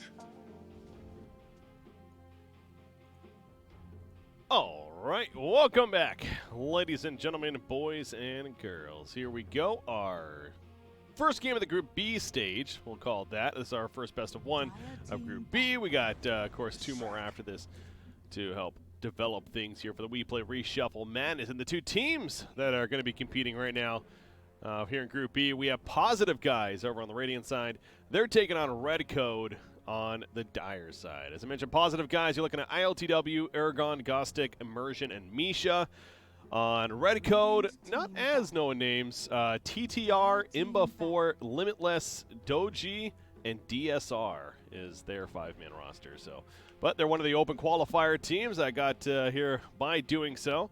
So we'll see what they bring to the table. I'm Breaky CPK, joined by Elevated. I have a draft underway and a couple of similarities from the previous games, but one a little bit different is that Enchantress early on for Positive Guys. 10 seconds. Yeah, interesting to see how this hero heavily nerfed 5 seconds at remaining. the end of TI and really hasn't been played a whole lot since then. So we'll see whether it actually has the impact that it used to have, which was to basically be the strongest offlaner in Dota. Probably not going to be that way now, but we'll see. Yeah. I think one of the overlooked things of this hero, though, is that purge effect, is the idea of the being able to, purge offset buffs on certain heroes. Now, I'm looking at, obviously what she's up against so far, and it's nothing that crazy. Like, Darkseer, for example, she is amazing against because the Iron Shell, the Surge itself, etc. So, but that's something to keep in mind, obviously, as the draft continues and what she's going to be able to purge with that enchant ability. Yeah, absolutely. As far as the bans go, Meepo stands out to me as being a first ban. Apparently, Positive Guys have a very solid Meepo player since it was just not even messed around with, taken out right off the bat. Again, to clarify, guys, the people on screen, that's the Russian broadcast that's currently going on live from the We Play studios. What are you talking about? I'm the guy in the green. Oh, yes. That's totally you. It's syncing up perfectly right now with the lips and everything. I'm talking. You see me talking right now. It's good. I just, I was thinking about it, too, with this. Again, the design setup's always great, but this one, man, with all the sand, like, that's real sand, it looks like. And that's, I can't imagine the cleanup, honestly, that they're going to have to do for this. Would not want to be that guy to have to worry about all the cleanup, but it does look nice. Looks cozy. Pango is going to be the 3rd pick for Positive Guys. This is, I feel like in the pub scene right now, this hero is considered like stupid strong. Obviously, that's not always going to relate to competitive play, but it is 3rd picked here for Positive Guys. Yeah, he's not really the best laner, but once you get past the laning stage, Pango 5 seconds remaining. quite a strong hero, and Ghostic is definitely a good Pangolier player. Will be interesting to see if they pair it with the Enchantress. That doesn't seem like that great of a lane, to be honest, but I am very curious to see how they end up laning this, especially with that early Ember Spirit, who undoubtedly will get counterpicked with something here in the mid lane. Yeah, they already have a Shadow Demon, I suppose that's decent. Excuse me. Against hell, we mentioned, or we saw even the Monkey King earlier do pretty well, but. And that is still available, isn't it? Yeah, so that's something that could happen for, what is it, Code Red? Red Code. Code Red something else. Red Code here on the Dire side. Nope, okay, it's a little bit different pace as well, but Bristleback coming out. Interesting. I like this hero a lot. I feel like it's in a really good place in the meta right now. Although Legion Commander is becoming more popular these days, but obviously probably not going to see that in this. Okay, never mind. How about that? Okay, well, we are going to see it. That's quite the support duo then for Positive Guys. Enchantress Pangolier. They have essentially no lockdown. They have very little roaming capability. I guess Enchantress can grab a creep. I don't know. It's going to be interesting to see how they end up playing this one. But yeah, Bristleback, getting back to that hero, incredibly good in both the safe lane and the off roles. Plays very high tempo, and we're seeing a lot of this like Solar Crest, builds up stacks, punches people for 400 damage, Mhm. hits a timing where you just can't kill him. Radiant team Feels like it at least, maybe until like a Silver Edge, get that break effect. Then a different story, but Crystal Maiden going to be the 4th pick for Redco. I mean, I'm fascinated by these odds, by the way. I almost want to say that those odds are swapped, because positive guys, you'd figure just simply by name of the players should definitely be heavily favored here. So I'm going to assume that those are swapped. I do not think that the Red Coat is heavily favored in this match, especially coming from the open qualifiers. But hey, if that is the case, then either there's something we don't know about Red Coat then to look forward to, or go ahead and take advantage. Yeah, that's what I was going to say. Definitely take advantage of that, because certainly the named players, the ones that we know at least, are on positive guys over there. Yeah, Red Coat has 1 player with a Liquipedia page. And he has only recently started playing professionally, so not a lot of name recognition there on that side. Yeah. That being said, I do like their draft so far. They've got good combos with the Leshrac and the Shadow Demon. They've got Crystal Maiden, who can also set up for the Leshrac. Kill the creeps that Enchantress might bring into play early on. Yeah, going back to the Legion Commander, it is interesting. Good in some aspects against like the Bristleback you mentioned, but not good against Shadow Demon. Shadow Demon's one of the better at just popping disruption on whichever target, or even on the Legion Commander herself as she duels, and kind of makes it useless. So I obviously it wasn't enough of a deterrent here, but do you think that's an issue, or is that really not a big deal? 5 seconds. No, that is a good point. I mean, sure, you pick the Legion Commander, you would think to basically counter the Bristleback, but Shadow Demon already in the pool kind of nullifies that. Like, you hold the Bristleback towards you, it gets disrupted, kind of wastes the entire lockdown and the point of having that hero in the game. Dire team pick. Well, they're just going to have to deal with it, as obviously it's already there. And now the 5th pick for Red Code. So they have a Bristleback. I'm going to assume that's going to be more of an off-lane Bristle at this point with the Leshrac mid. And then definitely go for some kind of safe lane hero here. I think it's going to be safe lane Bristle, to be honest. You do? I think that, yeah, putting the Bristle against the Legion Commander 5 is not a seconds great remaining. matchup for the Legion. And then you're going to be able to just counterpick the entire draft here with mid. Because right now, I don't see a great mid against Ember. I mean, Leshrac is fine, but... Well, again, Monkey King, I go back to that then. Still there, if that's something they're really looking for still. I was going to say maybe get something to help deal with Enchantress a little bit more, but as a support, is that really a hero you're very concerned about? Then they have a couple of ways already, so... Yeah, unless this is some weird, like, safe lane Legion, Team pick. off lane Enchantress, I feel like that hero is kind of irrelevant. Yet again, a naked Gyrocopter.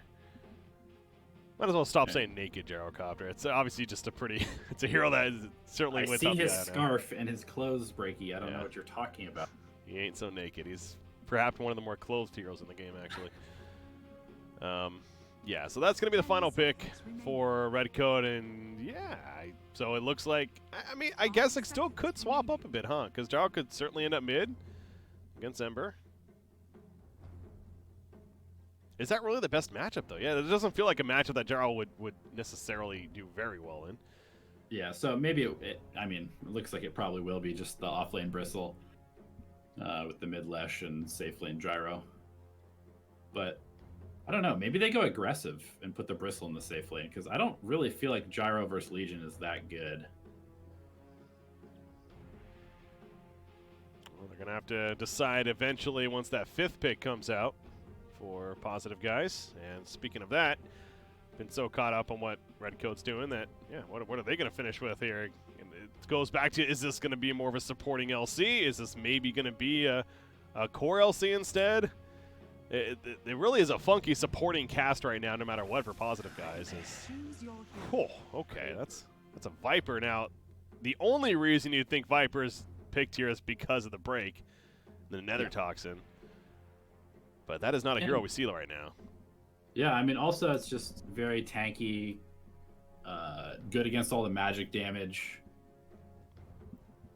Just kind of like sits there in the fight and soaks up the gyro soaks up the Leshrac and also keeps the tower alive long in the mid lane.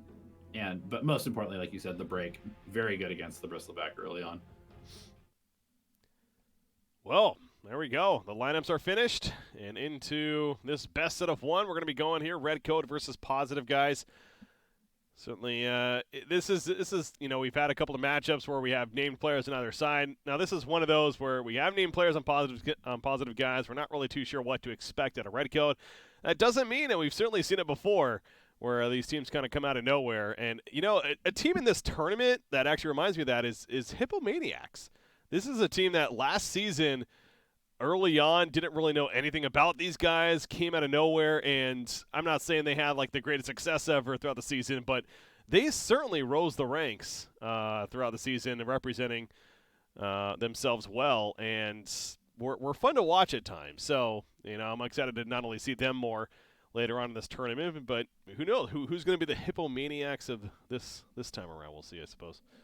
Yeah, the full Czech team. They definitely did make big strides last season. And that's one of the reasons why I really am excited to watch the CIS and sort of like this tier 2 European scene, just because there are a lot of teams that are really, kind of sticking together. Like Windstrike is mostly the same team that they were last year. Obviously, quite a few of these other orgs getting involved. We've got, prizes in a number of games, Singularities in a number of games, Windstrike, Fly to Moon, Hippomaniacs. It's cool to see all these orgs and all these teams continuing to pursue Dota 2, and I think that the region is going to be pretty strong. Yeah, another team, Gambit, is certainly another one that you have to really think, like we said, especially with the implosion of Virtus Pro, it really opens up the doors for who is going to be the top dog in CIS, or is it just going to be a constant shifting every single qualifier type deal? But Gambit, slight roster change themselves, but overall still very, very good squad, and one that I certainly was impressed with. And they have very good WePlay results. They were actually, of course, the defending champions of, at least they won the Valentine event. So, do we know if DeHawk is staying on that team or whether he's going to like Virtus Pro or something like that? I guess kind of rumored. We don't know yet. Yeah, it's there's a couple. Obviously, Virtus Pro, we don't know their full squad yet, so you got to assume he's certainly one of these players that they're looking at to replace Ramses. But as of now, he's still on Gambit. It's DeHawk, GPK, Afterlife, and FNG is their active roster. So they have the 4 players currently. So we'll see. Yeah, and I also wonder if they're actually going to be in this event. Speaking of that, again, there's still the 3 quarterfinal invite teams that we don't know yet. So we'll see how that. Maybe they're waiting to confirm their roster before they reply to the invite. True that. All right, here we go into our game though. Positive Guys versus Red Code, and Positive Guys seems like that they're interested in doing an aggressive tri lane themselves. So it's going to be Gostic on LC. So Immersion playing a position for Pango this time around. Yeah, I mean, that's kind of what we thought was going to happen with those early picks. Good old block in the Crystal Great Maiden Wave. Gyro. Not a great lane. Crystal Maiden offering not a huge amount against the Legion Commander. No, it's just dispel the slow, dispel the frostbite. Yeah, I think Crystal Maiden definitely picked up more for the mana purposes. The bottom lane, by the way, there's a lot of harassment. They're going to be fine, though, so early laning phase harassment coming out. But, yeah, mana battery for specifically the Bristleback. And really feed him, make sure that he's got that mana pool nice and healthy. For the Quill spam. Super spammy lane down here. The stick already picked up on IL2W. Got TTR. There on the gyrocopter. He's not afraid to play aggressive himself, using that rocket barrage. As looks like Crystal Maiden's doing the creep pull in the back line. Pango's trying to disrupt that now. And having some fun pulling the creep wave himself. So some mind games coming out off in the jungle. Yeah, it's one of these things as casters here, obviously we try to watch a lot of the Tier 1, Tier 2 Dota scene, but whenever we have a team like this in Redco where we're not very familiar with the players as much, it's fair to say that the players that are in the game probably know them a a fair amount just simply from pub play, though. So they are probably familiar with at least some of these players, right? Yeah, you'd have to think so. I mean, the Meepo ban early on obviously shows that Red Coat has played against the players of Positive Guys on a regular basis. They banned Lone Druid as well. Like, these are not bans that you're going to see unless they know the hero pools of each other. Yeah, the Wild Ring Ripper harassing, by the way, at the bottom lane from Enchantress coming out. That could be really annoying. That Tornado harassing a Bristleback quite a bit, but it'll be fine. Enchantress doing what she can, though, to keep the Bristle at bay as we take a look at the mid matchup, Viper versus Leshrac. And it is Viper at 8-7, Leshrac at 6-3. So it's been a while for a good chunk of the earlier last season. We saw Viper as a very relevant hero, but then certainly died off quite a bit. But it's just a sturdy laner, of course, and I'm expecting we're going to see, I guess I shouldn't say that 100%, but more of that Guardian Greaves, this the bulky style build utility. Yeah, do we see the Atos rush is the question? I mean, True. Probably, just because it really enables that hero. He still does a lot of magic damage. He's not completely broken like he was before, but I have to imagine that getting some lockdown early on from the Viper would definitely help, considering they have an Enchantress Pangolier support duo. Well, that's a good point. You look at their lineup as a whole, and when it comes to lockdown, they actually don't have a great stun at all, outside of an Enchantress creep or the tool itself, kind of from LC. So I think argument for Rod of Atos could certainly be there for Viper. Immersion. He's going to continue to use that Swashbuckle to try to get some CS, although I guess LC is the one actually farming up there, so really harassing. Get that Swashbuckle instead. And denies by this Viper, though. Yep. Yeah, doing a very good job there. Last hits. Double damage. Gyrocopter, though, is farming very well, and we've been seeing this hero, I want to say, in 2 of the 3 games so far, as is in safe lane roll, and we've seen the Ags early on. We've talked about as, middle lane. Apparently there was a first blood coming out. Not even 6, just simply running him down with the poison attacks. Yeah, wow, I didn't even realize they hadn't clicked on him yet, but 3 points in poison attack, 0 points in Nether Toxin. So we're going to see a very aggressive Viper, and maybe no Atos for that then. Just relying on the ultimate and the slow from poison attack to get the job done. This hero definitely has been pushed towards being more of a right clicker with the recent patches and buffs to his talents. Okay. And I wouldn't hate that. I mean, the break is obviously super good against Bristle, but it's not imperative for anybody else, and so you don't need to focus on Nether Toxin. He is level 6 now, has that sting, so that's even more worrisome for Leshrac. He's already died without it. No doubt he has to be very careful to get in range and be susceptible to being dove on even. Aragon takes a split earth.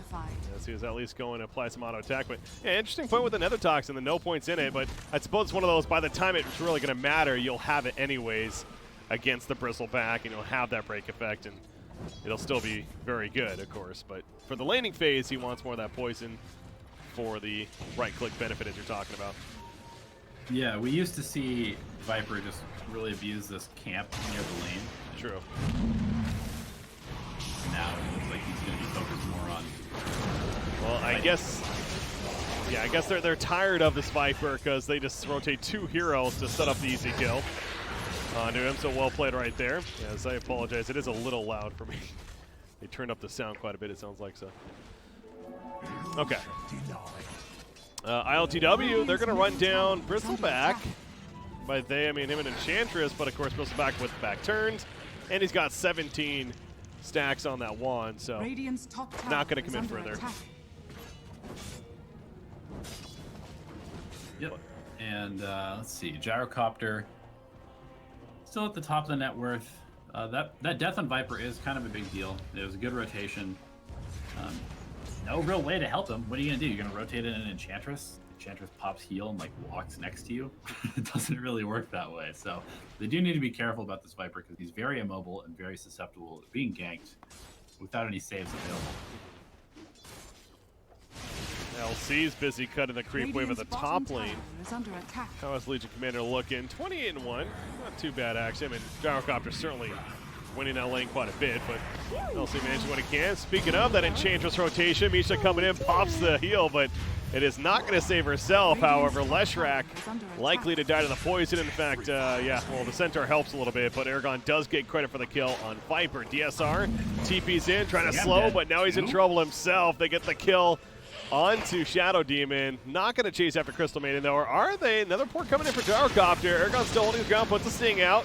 TTR at Half-Life already. Here comes Bristleback now. So Viper, he's pretty sturdy. He's got some wand charges. He wants his kill, damn it. He is going to get it in the end for the triple kill. Of course, Will loses life, as does Pango, goes down as well for the Radiant side. So I guess Red Kill, they certainly fought back, but Viper getting a triple kill out of it. Yeah, that was very costly. That rotation of the died. Now he doesn't have TP. He's going to have to walk back to farming.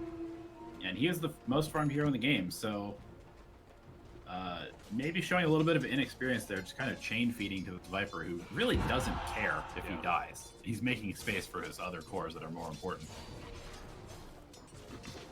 And Viper will actually TP to the top lane, although there is a ward over there that you can see on the mini-map that I believe does spot him rotating over.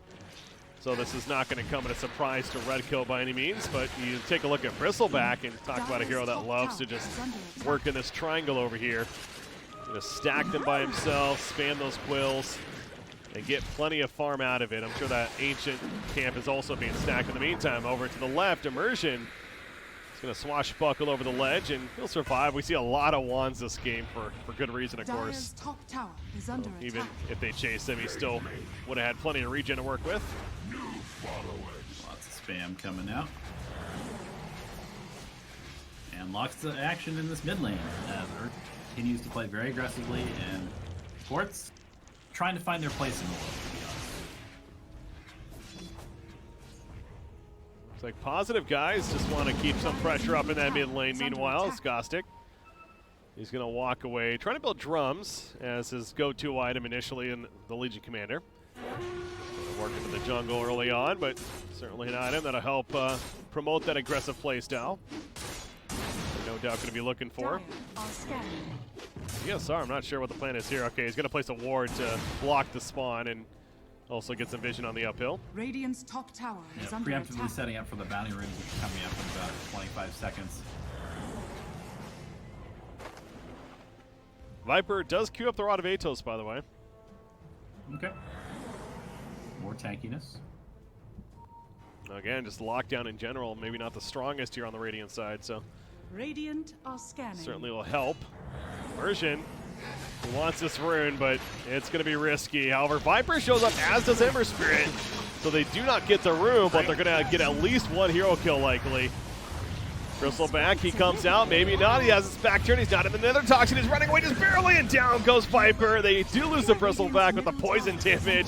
Now Ember Spirit coming in, cleaning up with a slight. Leshrac just a little too low. Neutral creep kills him. Oh, the neutral got him. Radiant's Okay. No middle kills. tower is under Well then. attack. Kills there. That's unfortunate. Still a death, of course, but Ember will go back. Dire's structures are fortified. So Ember's also going the drums route. So positive guys there, looking for a couple of drums early on this game on both the Ember and the Legion Commander. Those early stats really looking to just fight Red Code as much as possible. Red Code also looking to fight as much as possible.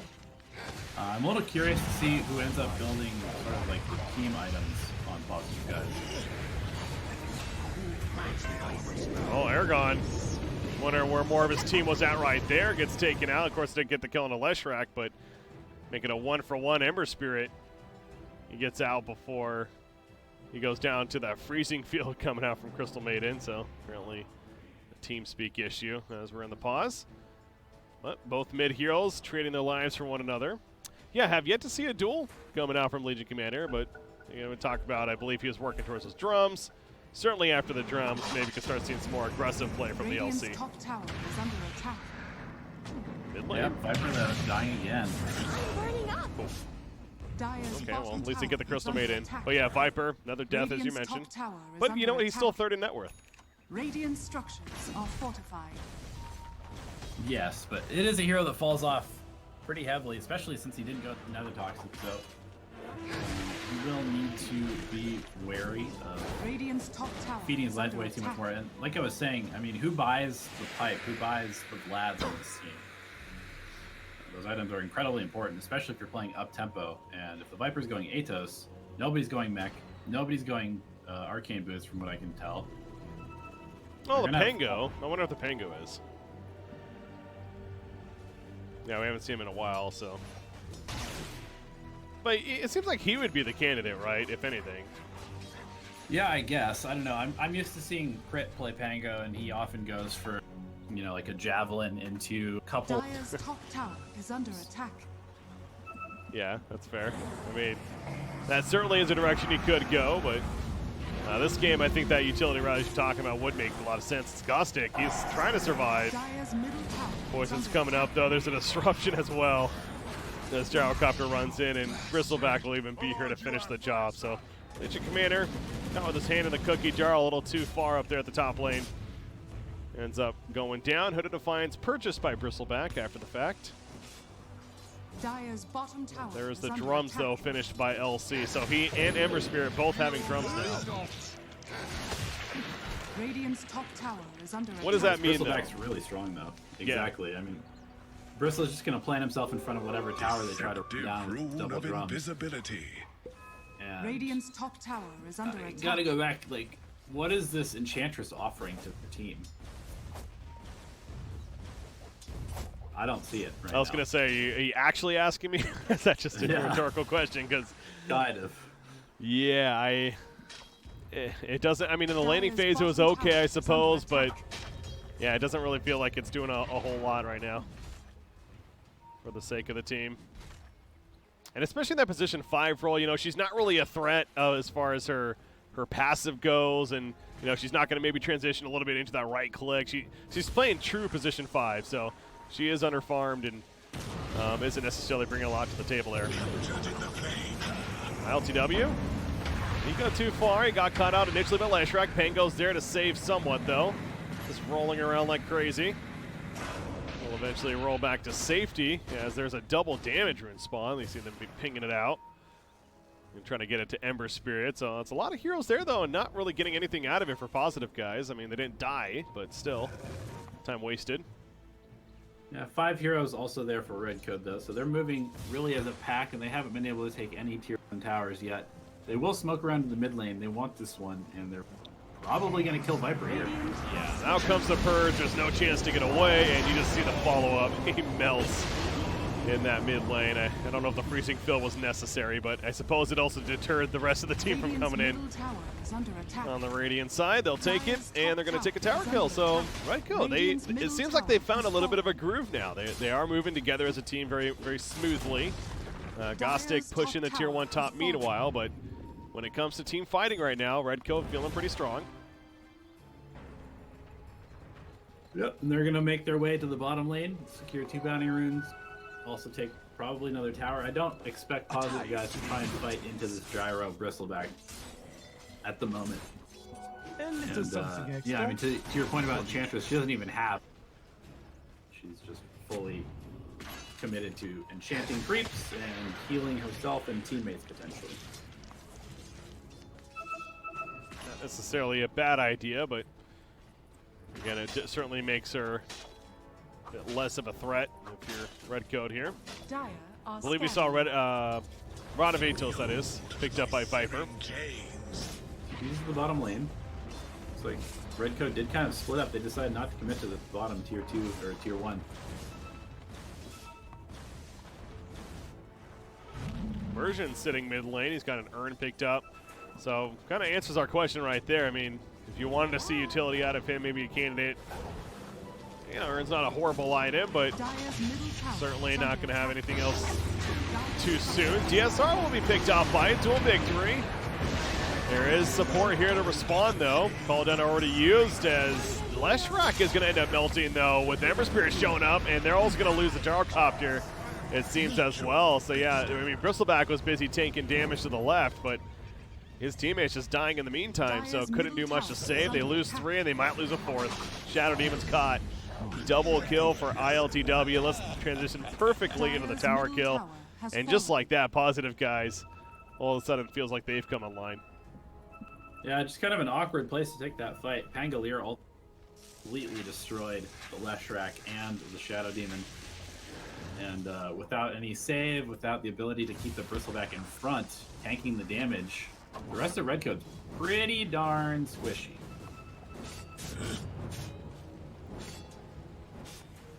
Enchantress moving around at the top lane, getting some vision for the team. As Ember Spirit's pushing out the lane itself. You see she's even got another ward delivered, so you got very aggressive vision from the Radiant side in that dire jungle. And they're even going to see Leshrac coming in, avoiding the splitter as Leshrac is just dead. Nice bait by Misha. Just playing the Leshrac. He's like, oh, you're a fast hero? I'm faster than you because I have enchant as well. Playing the range, baiting him in. Legion Commander, the Blade Mail picked up to go with the drums, of course. So Gostic feeling pretty cozy, although he's going to be collapsed on here. He does have a TP coming in.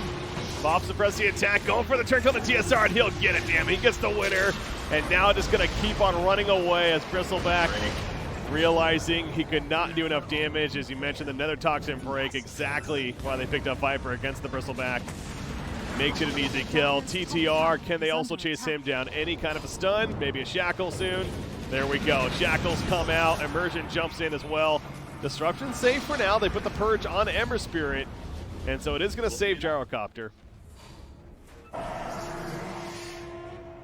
Prepare for a Still though, Positive guys looking really strong right now. It doesn't seem like Redcoat nearly enough to fight them. And that might come down to them spending a lot of time as 5 in the first 10 minutes of the game. Tower is under attack. Take a look at that net worth change. It went from about 2K for Redcoat to now 4K for Positive guys, so about a 6K swing there. And we're not even 20 minutes into this game. It's pretty significant. There's another double damage rune spawn, this one at the top side. And you have ILTW leading the way on that Ember Spirit. The Maelstrom picked up, and again with this vision that they have over here, they're going to collapse perfectly. The Swashbuckle hits both targets, and the Shield Crush just slam right on top of them. Immersion with a double kill, team effort, sure, but that just looked pretty from the Pango. Yeah, great wards placed by this Enchantress earlier on to set up for that play. They're not going to get this double damage, maybe. Viper checking the rune. Will find it. If he leaves it for ILTW, he will, who has the bottle. How about Viper picking up the Blade Mill as well? You know, LC, it makes sense. Not something we see on Viper a lot, though. Under attack. I mean, it's unbelievable, this game. You've got Leshrac, who can't control his AoE damage. Gyrocopter, same thing. Bristleback, same thing. Crystal Maiden, same thing. It's about as good a Blade Mail game as exists right now, considering how terrible that item is for the most part. 20-minute bounty runes, another fight possibly breaking out. Catch Bristleback, where's the Nether Toxin? There's a duel on him, however, here comes Shadow Demon with the disruption. As mentioned, so Gostic is not going to get the winner. Can he stay alive? He sure can. He runs on out somehow. TSR, nice freezing field, but eventually gets cut down by Viper. And now Bristleback still being pursued, and they are going to take him out finally. So wasn't a duel victory, but a kill nonetheless for Positive guys as they just kept it coming. Now trying to decide what to do next. Yeah, it looked like a pretty good spot to take a fight, having at least high ground advantage over the river there. Not losing the Bristleback to the duel, but unable to actually finish anybody off. This Leshrac is really underfarmed. Really underfarmed for a mid laner. That's an understatement.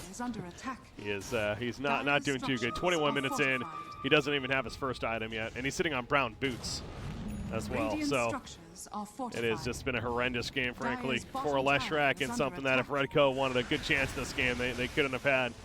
But they are going to keep fighting, trying to buy time to recover. You see Ember Spirit almost finishing a Dagon of his own, by the way. Interesting. That's one of those, is this, are they having fun with this kind of game Dire's bottom decisions, tower or is under attack. does he truly think this is a very good pickup? I mean, I suppose maybe against Bristol to help burst, but I think they're memeing. yeah, I'm pretty sure they're memeing. pretty sure. Dagon Ember. You know, if he would have Veil, though, first, too, you know, maybe something else, but yeah, just a Dagon to follow up his build seems a little odd. To be fair, he does have a spell amp talent, but I'm not sure if they took it or not. Oh, true. Shout out to, speaking of memes, shout out to Lacoste in chat right there. Awesome caster. Immersion. He's trying to run. He's got plenty of backup, and now with another toxin out, Bristleback's like, wait a second, I'm not tanky anymore. Oh, he gets taken out. The Rolling Thunder from Pango to help finish. Aragon credit for the kill, so Bristleback normally just this really beefy, you can't kill me target, but again, this goes back to one of the main reasons I'm sure they picked up Viper. Nether Dire's Toxin goes middle down, tower it's is under he attack. ain't so tanky anymore. Radiant's top tower is under attack. Radiant's top So, tower Yep, has you're the fallen. coach. Viper didn't work. Elevated. I'm the coach. Okay. I know you coach, you do coaching sessions and everything. You know, you're a teacher of sorts. Red Code, you're their coach right now. You pause the game. What do you say to this team? Pack it up, boys. We're going No, home. no giving up. I would say that Dire this are Leshrac scanning. basically just needs to like suicide Dire's down bottom lanes to tower make is space under for this attack. gyrocopter to have any sort of impact. Gyro's too far behind. He's basically the only person that can carry. Bristleback is pretty heavily countered at this point, and Leshrac is way too far behind. Needs a BKB. Gyro needs like 2 more items before they can really fight, and they need some space somehow. But really, there's not much chance. Yeah. That was yep. There's nothing that a McDonald's apple pie won't solve. So I'd say, all right, guys, let's go get some apple pies from across the street. We'll come back. We'll get the next game with a full belly and a warm heart, and that's all you really need. McDonald's apple pies. I have not had one of those in a very long time. Immersion. Taking the donk. He's fine. Bristleback with the Radiant Lotus are Orb. scanning. But again, it doesn't necessarily help against that Nether Toxin. Coming down from Viper there. They're off in their triangle, but Positive Guys knows this. I mean, you can see, look at the creep waves. All of them are across the river pretty much. It's been like that for the last 10 minutes or so. It's pretty impossible to play Dota if you can't see the other team. You can't see your side of the map. Did Gostic just duel? Oh no, he didn't duel. I thought he told an illusion for a second, but he actually goes down. He kind of got caught out by himself. Now he buys back, so maybe this is the play all along. We'll call it bait, ladies and gentlemen. Ember Spirit, the take on Duke, takes out Gyrocopter. LTW is caught in a pretty bad spot, though. The freezing field coming down, but he'll remnant away and survive. Shadow Demon goes down to Viper elsewhere. Immersion still hunting. He finds DSR. Misha, meanwhile, gets credit for the kill on Leshrac off to the side, and they are going to take out Crystal Maiden. So it ends up being the 4 kills. They lost LC initially, of course, but they take out 4, and they're going to get a buyback even out of Shadow Demon. So it's just a very continuous increase of net worth here. More Positive Guys. Dire's bottom tower is Not under showing any attack. signs of weakening by any means. Yep. Pipe on this front laning Viper. And no BKB on the Gyrocopter. So he really can't run into this fight. Gonna hold enough. Now, of course, you gotta break through and be able to siege the base to ultimately try to finish this game, but kind of goes back to, I mean, this Radiant squad isn't necessarily the greatest at sieging. I know you're talking about that with their draft, and even going into the final pick, and they didn't really answer that with a Viper pick. But when you kill the luckily- heroes, that helps. Luckily for Positive Guys, and just trying to stay positive, Radiant is that structures you can are take whatever fortified. buildings you want when the entire enemy team is dead. So that seems to be their strategy, and so far it's been working out pretty well. Again, I gotta point to the fact that Red Code is not pushing out a single lane. Really have not been able to leave the rest of the map. Or even really their tier 2s. Well, they're trying to pick a fight right here, and Misha, I mean, that's a 5 Enchantress that they can't even kill. That's when you know things are going bad. They do finally get the kill, but I mean, this is buybacks galore, by the way. TTR holding his ground. It is just a cluster and a half here in the dire jungle. And an ultra kill for ILTW. Give him the rampage. Don't call GG yet. Where's the rampage? Yes. Gets it. Making a case for OG picking him up at tops of the break, only to be kicked or topped him on it later on in the season. That's right. I actually forgot about that. That's right. All right, but victory for Positive, guys. Again, maybe a little bit slow of a start, but ultimately a victory for them. And they move on to the winner side here in Group B. But Red Code, of course, still hope alive as they move to the lower side of things in the Group B bracket. So pull